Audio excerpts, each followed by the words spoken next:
Let's go over my Heikin-Ashi scalping strategy. It's 6 simple steps that when I follow this, and as I've been following it for the past, 3 years now, this thing has absolutely printed me money. Now, first of all, what is Heikin-Ashi? Heikin-Ashi in Japanese means average bar. It's a very different way of looking at candlesticks and looking at price action than the regular and typical candlesticks that you're used to. So each Heikin-Ashi candlestick uses the average of where the price currently is and the average of the previous prices as well. This is extremely important when you're trading any strategy because it stops you from getting faked out. It stops you from getting false signals. It just does so much that allows you to actually see what's really going on and what the market really wants to do. Now, the next point is that it smooths out the noise so that the trend is way easier to see. We all know we should be trading in the direction that the trend is going. We should never try and go against the trend because that will cause you to actually lose way more trades for no reason. Using Heikin-Ashi candlesticks, it smooths it out so that the trend, like I said, is much easier to see, much simpler to realize. It has the same green and red colors as you'll see on regular candlesticks. Obviously, you can change it on your trading view charts, and we'll get into looking at the Heikin-Ashi candlesticks a little bit later on in this video.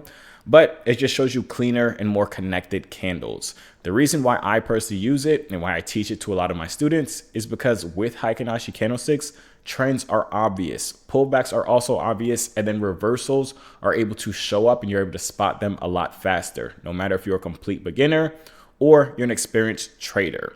So with regular candlesticks, they have their place, but if I'm being honest, most of the time they're super noisy and they're super choppy and they confuse a lot of people. Every candle is its own random thing. They're not really connected. Trends can get hidden by fake outs. I explained to you that Heikin-Ashi kind of solves that issue. And then pullbacks are also hard to spot because there's so much going on when it comes to regular candlesticks. With Heikin-Ashi candlesticks, it's extremely smooth and the price action is clean. The candlesticks connect, the trend on the charts just jump out at you. You have different looking candlesticks which show you what price is actually doing, meaning you have flat top candlesticks or flat bottom candlesticks, which you'll see later on inside this video, but that is simple, clean pullback signals. There's much less noise, which equals much less second guessing and honestly a way less emotional way of trading. The bottom line is that with Heikin-Ashi candlesticks, you have the same price data. It's just easier to read. That's literally the entire point when it comes to trading Heikin-Ashi.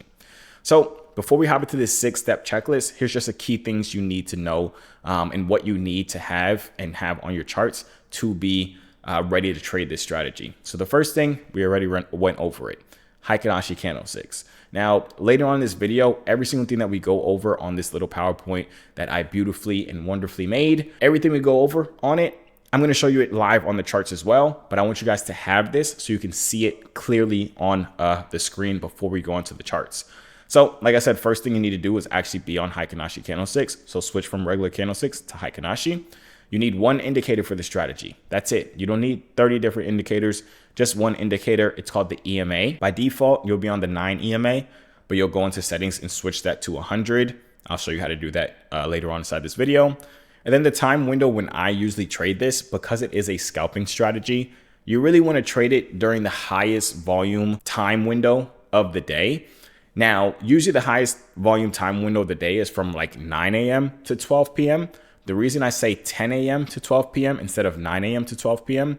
is because 9 a.m. can be still deciding what direction it wants to go in. Like usually the stock market opens at 9:30. Well, all the time the stock market opens at 9:30 Eastern Standard Time. And then that kind of sets the trend. We want to be able to follow the trend and see what the trend is. That's why we don't want to trade it early before the trend hasn't even been realized for the day. So that's why the time window I like to trade it from is from 10 a.m. up until 12 p.m. After 12 p.m., volume slows down and scalping with no volume does not work. So yeah, let's hop into just step 1. So we kind of already went over this, but it's the chart setup. We need to switch from regular candlesticks to Heikin-Ashi candlesticks. We need to add the 100 EMA. We need to trade only between that period. That's all we have to do for the first step. Now I want you guys to notice something. This white line right here on the drawing that I have, that is my EMA. And we'll go into that on the live charts as well. I just want you guys to be aware of that when you see that. Now we need to identify market structure. The reason we're looking at this white line, which is the EMA, is because we want to trade in the trend, which I've mentioned, or trade in the direction of the trend, which I've mentioned like 400 times at this point in the video. And an easy way of seeing where the trend is going is by simply looking at the EMA. If we're above the EMA, we're only looking for buys. If we're below the EMA, we're only looking for sells. If price keeps going up and down kind of on the EMA, this is a no trade zone. That means there's no trend and we're not trading that. We have to trade with the trend, not against it. And the EMA is the line in the sand that helps us see exactly which way we should be trading. So in this analogy right here, we see we're below the EMA. So we would only be looking for sells. That's step number 2. Step number 3 is we're simply waiting for a clean pullback. Now, what a clean pullback looks like, it looks like at least 2 of the same color flat side Heikin-Ashi candlesticks against the trend. Now, simply what that means is if we're looking for sells, we want to see a pullback of at least 2 flat bottom Heikin-Ashi candlesticks. That signifies that price is going up. Essentially, it is pulling back. Because if we're going down, we want to see a pullback to the upside before we continue. And I'll show you why later on inside this video. But in buys, in order for it to be considered a clean pullback, we want to see at least 2 flat top Heikin-Ashi candlesticks before it starts pulling down.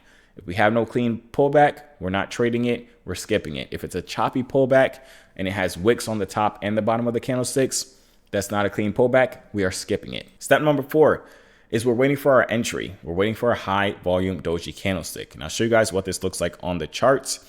You see examples of it right here, but it'll be easier once we actually go on the chart. But a doji is simply a candlestick that has a small body with long wicks on the top and the bottom. And what signifies it as high volume is when that doji candlestick is bigger than the candlestick before it or the one before that one. And I'll show you guys examples of that in a second, like I said. Now, the reason we're waiting for a high volume doji candlestick is because this is giving us our entry. This is showing us when we see a doji is symbolizing that the market is indecisive and it's about to reverse. So if the market is selling down and then price pulls up, gives us a pullback, but we know ultimately it's going to continue going to the downside, we'd wait for that pullback to happen and then wait for that Heikin-Ashi doji candlestick to show, which shows uncertainty and reversal. And then when we get that doji, we'd enter and price will usually reverse to the downside. But that goes into step number 5.